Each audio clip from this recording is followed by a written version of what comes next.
equity and justice, you really have to have some kind of process in the workplace. When we deal with employee discipline, we go through a thing called due process. There's a lot of different things about the aspect of paying attention, about doing things well, and bringing things to closure in people's mind that you followed good process. Strength-based coaching is a big thing. On strength-based, here's another thing of good process.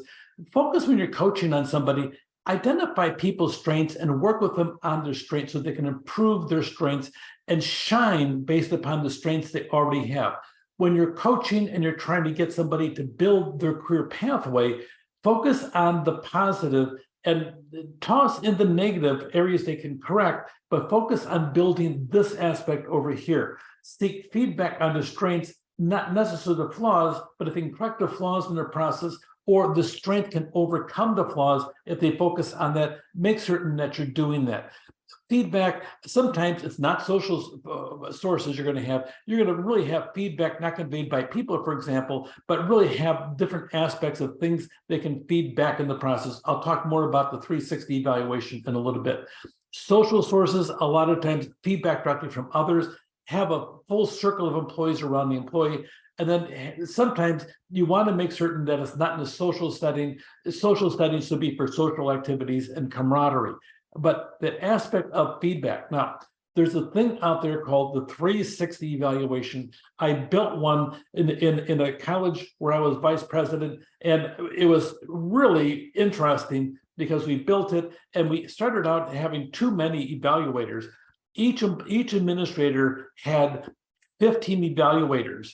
And so they would create a list of 20 people to evaluate them. Supervisor would strike 5. But you got 15 people that would evaluate you. It bogged down the entire system for the month of April, May, and June, because everyone's busy doing evaluations, and just doing one would take half an hour to 40 minutes.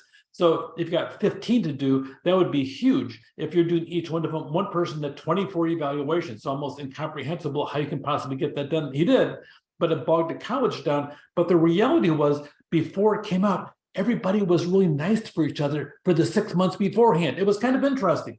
So feedback, when people are giving you feedback, sometimes is really positive because people will treat you differently and your teams work really well.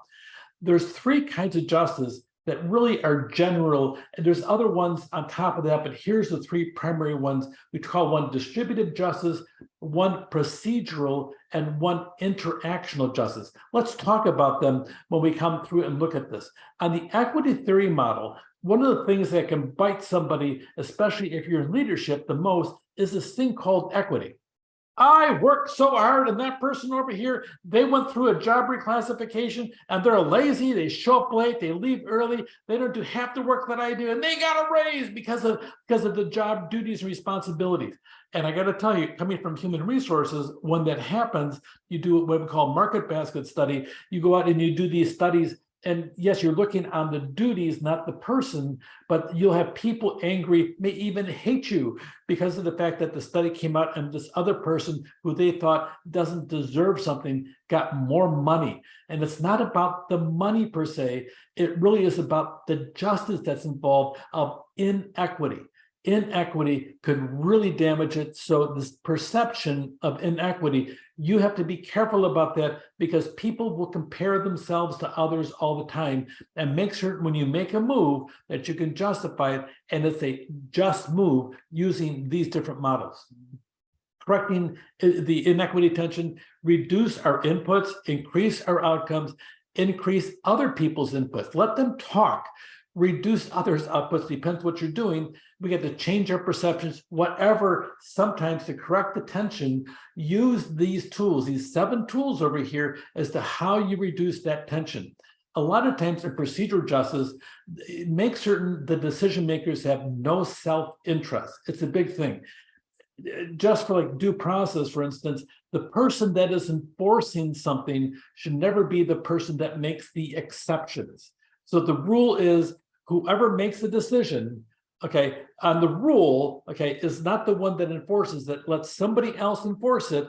But if there's an exception to that rule, it shouldn't be the enforcer that makes the decision. It should be somebody else that is outside of the enforcement realm to say, this is just or not. And that person should listen to what the issue is from the complainer. They should be listened to, even if everybody feels it's ridiculous or whatever, or they broke the rule. Listening to that person is a big deal, or they will always feel wrong no matter what happens. And sometimes that wrongness will carry forward for decades afterwards, and that person may hate you because you didn't take that 5 minutes out to listen to them. It's a big deal, and it grinds people the wrong way if they perceive you as being unjust because you didn't care and you didn't care to listen. So look at the full complement of accurate information. I have reversed decisions that I have made because of the fact that I didn't get all the information. Once upon a time, I was a principal of a school. I had a report that one of our students did some inappropriate behavior. I followed up on it, and I was about to go through formal discipline. And the story that she told me was totally different from the ones the other two told me. I had to stop. I said, wait a minute. What? And I went back and I questioned her extensively, and the situation was totally different from the same situation reported by two others. By the time it was done, the two girls that first came forward were disciplined for lying in the process, but the reality was that I had to stop and listen. I had to reduce my judgment. I had to stop my thinking in my head and listen with these things on the side of my head called ears. And I had to listen, and I had to develop a picture of accurate information. My experience over the years of doing multiple investigations, trying to get down to the truth, is that sometimes you have to dig, and it's pretty common to dig to hear 5 different people before you get the final truth to where you can make a decision about what needs to be done. Pay attention to all groups affected by the outcomes. Decisions and procedures have to be compatible with ethical principles. You must be able to look at yourself in the mirror the next morning and say, I did the right thing. If you can't do that, you got a problem with that decision or a problem with yourself. Make certain that you're consistent on the criteria and the procedures. Do not play favorites, because if you play favorites, you will never be just, and people will know that, and they'll whisper behind your back or maybe right to your face. So be careful about the process. The interactional justice rules, employees should always be treated with politeness. In my opinion, every person needs to be treated with dignity and respect. Your job as an employer is not to judge the person. That is not your job. Your job is to judge the actions or inaction that they did. Do not attack their personality. It is a matter of you want to stifle the inappropriate behavior and try to correct it to be positive behavior or get rid of them. That's what your goal is. Your goal is not to say you as a person, because you is a very bad word in any type of justice situation. Employees should have received honest, candid, and timely information. So think about the different aspects of this. This is a very powerful topic. Do not ignore it, because people will not, and they'll watch you for it.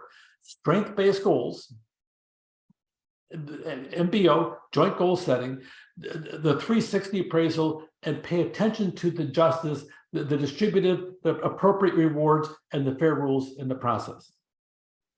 Take care.